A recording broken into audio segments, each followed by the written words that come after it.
ভারতীয়রা বাংলাদেশের ভালো দেখতে পারে না, তাই তো মোস্তাফিজ বল করতে গেলেই সব হয়ে যায় উল্টা পাল্টা। মোস্তাফিজ কোচ, ক্যাপ্টেন কিংবা প্লেয়ারদের কাছ থেকেও কোনো সাহায্য পায় না।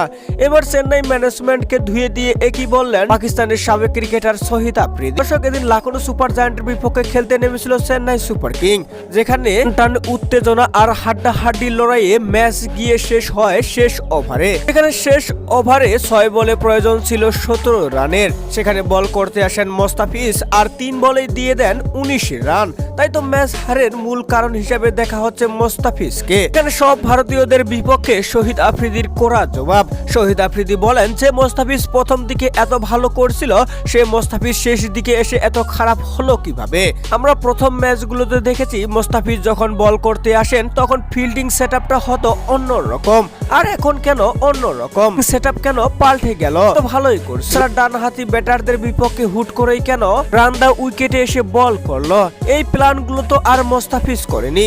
মোস্তাফিজের ওভারে এত পরীক্ষা নিরীক্ষা কেন?